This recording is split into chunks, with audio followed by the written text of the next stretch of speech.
Imagine a species so powerful, they could dominate the galaxy with a mere thought, yet they choose not to. A species whose mercy is mistaken for weakness, but hides a strength that defies understanding. Welcome to a story that will challenge everything you know about war, power, and what it truly means to be strong. Why do humans, with their unmatched technology and ruthless history, now avoid war? Is it compassion or a strategy far more complex?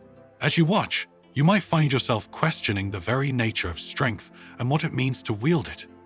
Humans don't fight wars because they'd win too easily, declared Professor Vilek, his voice laced with both disbelief and a hint of admiration. The room fell silent, save for the faint hum of the ventilation system. Rows of alien students hailing from a dozen star systems exchanged confused glances, their eyes narrowing in a mixture of suspicion and curiosity. The seminar room at the Galactic University of Altura was known for its rigorous discussions on interspecies ethics, but today's topic had taken everyone by surprise. One student, a young Sarthan with pale blue skin and intricate facial markings, denoting his status as a warrior novice, raised a hand, his tentacle-like fingers twitching in agitation. "Professor, surely you jest humans avoiding war. This is the species that wiped out entire ecosystems on their own planet just to grow food more efficiently. They're known for their violent history, their relentless conquest. Why would they suddenly restrain themselves?" Professor Vilek, a towering Zorvian with a metallic sheen to his skin, leaned back in his chair, his many eyes blinking in unison. He had anticipated this reaction. "Ah, young Kartok, your skepticism is expected, but allow me to explain humans are unique in ways that defy the typical evolutionary patterns we've observed across the galaxy." He activated a hollow display with a wave of his hand, filling the air with a three-dimensional image of Earth. The planet rotated slowly, showing its vast blue oceans, green continents, and swirling clouds. You see, humans come from a world that is both abundant and treacherous.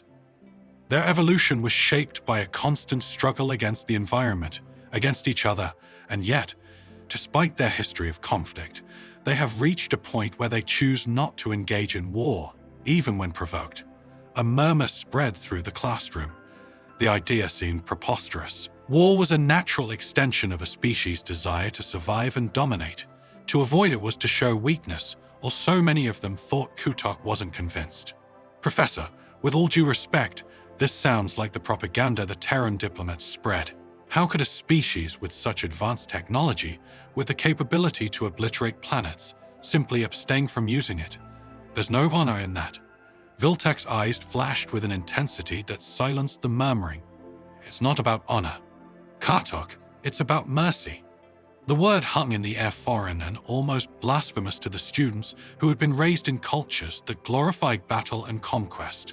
Mercy. Another student, a thick-shelled craven with a voice like grinding stones, echoed the word, his tone skeptical. Mercy is a weakness, a failure to seize power when one has the advantage. For many species, yes, Vilek agreed, but humans view it differently. They have the capability to wage wars that would result in utter annihilation, but they choose not to, not because they lack the will or the power, but because they have something else, a sense of responsibility, a reluctance to cause unnecessary suffering. He let the hollow display shift, showing images from human history, great wars, devastating weapons, and finally, scenes of reconstruction, peace treaties and alliances throughout their history. Humans have learned that the cost of war is often too high, not just in terms of resources or lives, but in the toll it takes on the soul of their species. They've come to understand that with great power comes great responsibility. The students were silent, absorbing the implications for most of them. War was a defining characteristic of their cultures. It was how they expanded, how they secured resources, how they ensured their survival. The idea of choosing not to engage in war when one held the upper hand was alien. Consider this, Vilek continued. A human fleet arrives at a contested planet. Their technology is unmatched. Their soldiers highly trained, they could easily decimate the opposing forces, claim the planet, and move on. But instead, they send diplomats. They seek a peaceful resolution, offering trade agreements, mutual cooperation, even assistance in development. The other species sees this as weakness and launches an attack. The humans defend themselves, but they do not retaliate with full force. They subdue but do not destroy. They offer peace again, and eventually the other side relents. The humans gain a new ally, not through domination, but through restraint. Kartok's disbelief was palpable. Why? Why would they do that? They could have taken the planet, the resources, everything with no risk of reprisal, because they understand something fundamental. Vilek said, his voice softening, that the true strength of a civilization lies not in its ability to destroy, but in its ability to build, to create lasting bonds, to elevate others instead of subjugating them. They have learned that mercy, in the long run, is far more powerful than fear. The young Sarthan warrior was visibly struggling with the concept his entire life had been shaped by the idea that might makes right, that war was the ultimate expression of a species' strength. The notion that humans avoided war out of mercy, out of a desire to prevent unnecessary suffering, was almost incomprehensible. But what if they're wrong? Kartok pressed his voice tinged with desperation. What if their mercy is taken advantage of? What if their enemies grow stronger, eventually overtaking them? Vilek smiled, a knowing look in his many eyes. But that's where you misunderstand Kartok. Humans are not naive. They are fully aware of the risks, but they also know that a galaxy ruled by fear and aggression is a fragile one.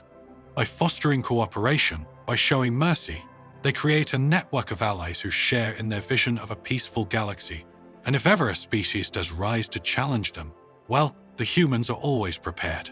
The professor paused, letting his words sink in. Make no mistake. Kartok, humans are capable of great violence, but they choose to wield their power carefully with restraint. They are not pacifists. They are strategists. They understand that the true cost of war is not just in lives or resources, but in the very soul of a civilization, and they refuse to pay that price unless absolutely necessary. The room was quiet, the students deep in thought. For many, this was a perspective they had never considered, a challenge to everything they had been taught about power and war. Professor Vilek glanced at the chromo display, noting that their time was nearly up. I see that today's discussion has given you much to ponder. Remember this lesson as you continue your studies. Power is not just the ability to conquer. It is also the wisdom to know when not to, and in that humans are perhaps the most powerful species of all. As the students began to gather their things, Kartok lingered, his mind racing the idea that humans avoided war not out of fear, but out of mercy, out of a calculated, strategic mercy, was something he would have to grapple with. The implications were vast, challenging the very core of his beliefs. "Professor," he called out as the others filed out of the room, "I still don't fully understand. What if their mercy leads to their downfall?" "What?" Then Vilek regarded him with a thoughtful expression. "Then young Kartok, they would accept that outcome as the cost of their principles. But mark my words, they will not fall easily, for in their mercy lies a strength that many cannot comprehend, and in that strength, they have found a way to thrive in a galaxy that is often unforgiving. Perhaps one day, you too will see the wisdom in their ways." With that, the professor turned and left the room, leaving Kartok standing there, a mix of confusion and newfound respect swirling within him. As the days passed, Kartok found himself increasingly preoccupied with the conversation he had had with Professor Vilek. The idea that humans, a species known for their history of conquest and conflict, could be so deliberately restrained in their use of power, gnawed at him. It was as if everything he had been taught about the nature of strength was being challenged by this single perplexing notion. Kartok's confusion turned into a burning need for answers. He spent hours in the university's vast data archives, poring over records of human history, studying their wars, their alliances, and the peculiar way they seemed to navigate galactic politics. The more he learned, the more questions he had. Why would a species capable of such devastating force choose to hold back? Was it truly out of mercy, or was there some deeper, more insidious reason determined to get to the bottom of it? Kartok sought out Professor Vilek once more. He found him in his office, surrounded by a chaotic array of holographic screens, displaying everything from star maps to ancient texts. The professor looked up as Kartok entered, his metallic eyes reflecting the dim light of the room. "Ah," Kartok, Vilek said, a hint of amusement in his voice. "I had a feeling I might see you again." Professor Kartok began, his voice firm. "I've been studying the humans, trying to understand what you said, but I keep coming back to the same question. Why? Why would they choose mercy when they could so easily dominate?" Vilek gestured for Kartok to take a seat. "Your persistence is admirable, Kartok. It's a question that has puzzled many scholars, but to truly understand, you must look beyond their history and examine their psychology." Kartok furrowed his brow. "Their psychology, yes," Vilek said, leaning forward. "Humans are driven by a complex web of emotions, beliefs, and social dynamics that are unlike any other species in the galaxy. They are capable of great violence, yes, but they are also capable of great empathy. They value the concept of fairness, of giving others a chance to thrive. This duality is at the heart of their decision to avoid unnecessary wars. But that sounds illogical." Kartok protested. "Why risk their own survival for the sake of others?"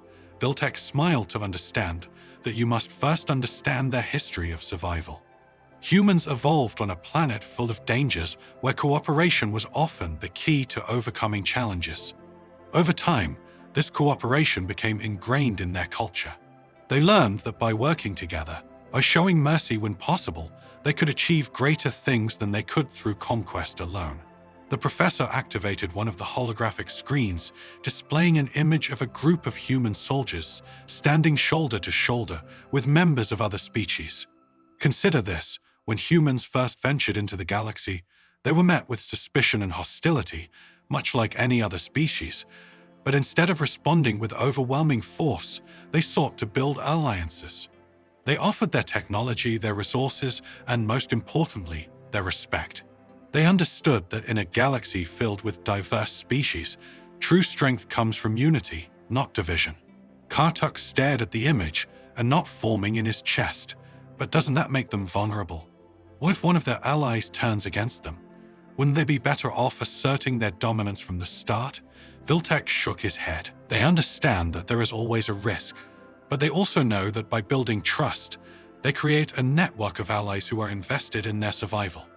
It's a long-term strategy, one that requires patience and, yes, mercy, but it's also one that has allowed them to thrive in a galaxy that could have easily torn them apart." Kartok was silent for a moment, his mind racing. "So you're saying that their mercy is a calculated move, a way to ensure their own survival by making others dependent on them in a way?" "Yes," Vilek agreed, "but it's not purely self-serving. Humans have a deep-seated belief in the value of life, in the potential for growth and cooperation. They believe that by lifting others up, they create a better future for everyone, including themselves. It's a concept that many species struggle to grasp, especially those raised on the idea that strength is measured by conquest." Kartok's thoughts were a whirlwind of conflicting ideas. He had always believed that power was something to be wielded, to be used to bend others to one's will. The notion that power could be used to uplift rather than dominate was foreign, and yet it resonated with something deep within him. "Professor," he said slowly, "if humans are so committed to this idea of mercy and cooperation, what happens when they are pushed too far, when mercy is no longer an option?" Vilek's expression grew serious. That Kartok is the question that keeps many of us awake at night. Humans are patient, but they are not infinitely. So they have a breaking point, and when it is reached, they can be as ruthless as any species in the galaxy, perhaps even more so, because they understand the cost of such actions better than most. Kartok felt a chill run down his spine. So they are capable of great destruction, but they choose not to, until they have no other choice. Exactly, Vilek said. And that is what makes them so formidable. They are not driven by a desire for power, but by a desire for peace. But when that peace is threatened, they will fight with a ferocity that is unmatched. It is their last resort, and when they are forced to it, there are few in the galaxy who can stand against them. Kartok sat back in his chair, the weight of the professor's words settling over him. The idea that humans could be both merciful and terrifying, that they wielded their power with such careful precision, was almost overwhelming. "Thank you," Professor Kartok said finally, his voice subdued. "I have much to think about." Vilek nodded, his eyes kind. "Take your time." "Kartok," Understanding the complexities of another species is not easy. But remember, this power is not just about what you can take. It's also about what you choose to give. In that, humans have found a balance that few others have. As Kartok left the office, his mind was awash with thoughts of humans, of their strength, their mercy, and the delicate balance they maintain between the two. The more he learned, the more he realized just how much there was to understand about this enigmatic species, and as he walked the corridors of the university, he couldn't help but wonder, if ever the day came when humans were pushed too far, what kind of force would they unleash, and more importantly, what kind of galaxy would be left in its wake? A few weeks later, Kartok found himself at the edge of human-controlled space, stationed aboard a Sarthan scout vessel. His curiosity about the humans had not waned, and he had taken an opportunity to observe them firsthand as part of an interspecies exchange program. The Sarthan Empire was keen on learning more about these enigmatic humans, and Kartok, with his newfound insights, was an ideal candidate for the mission. The mission was simple: observe a human military exercise near the border of their territory. It was a rare chance to see the fabled human fleet in action, to witness the might they supposedly held in check. Kartok was eager, though a part of him was still skeptical. Could they truly be as powerful and merciful as Vilek had described? The Sarthan scout ship was small, stealthy, and equipped with the latest in sensor technology.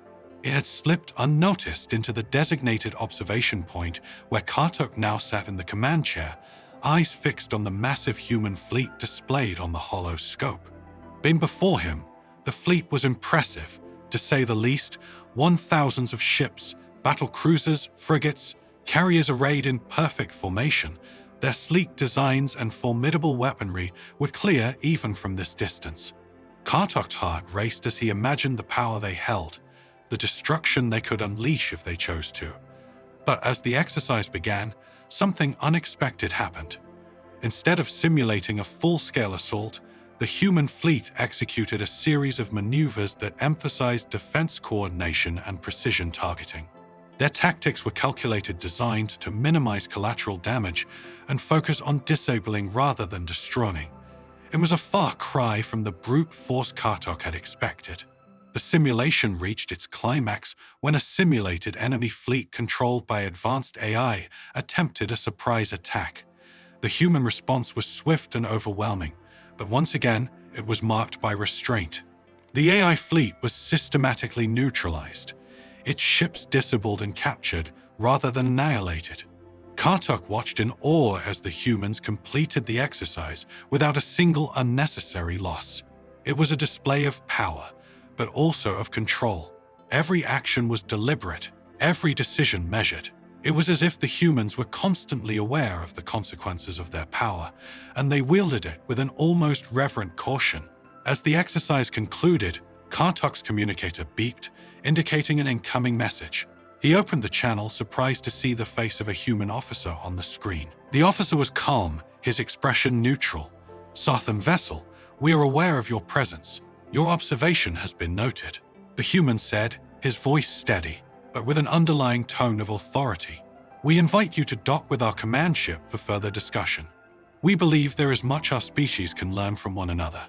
Kartok hesitated, glancing at his crew, who were equally surprised the humans had detected them, despite their advanced cloaking, and yet they offered an invitation instead of a threat. "Very well," Kartok replied, masking his surprise. "We will comply." The Sarthan vessel approached the human command ship, a massive structure bristling with weapons and shield generators. As they docked, Kartok's mind raced with questions. What would he find aboard? Was this an opportunity to learn more or a trap? He disembarked with a small team, greeted by a human officer who led them through the pristine corridors of the ship.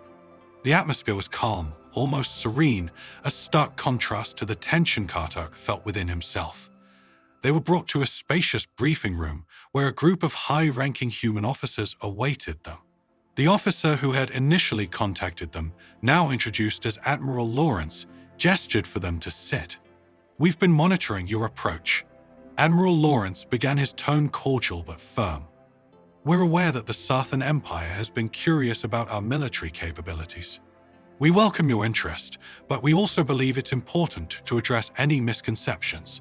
Kartuk leaned forward, unable to contain his curiosity. Misconceptions such as the Admiral's gaze was steady, that we are weak because we avoid unnecessary wars, that our mercy is a sign of hesitation or fear. Kartuk felt a pang of guilt realizing that this had been his exact line of thinking. And what is the truth? Admiral, the truth, Laurence said, is that we value life, not just our own, but the lives of all sentient beings.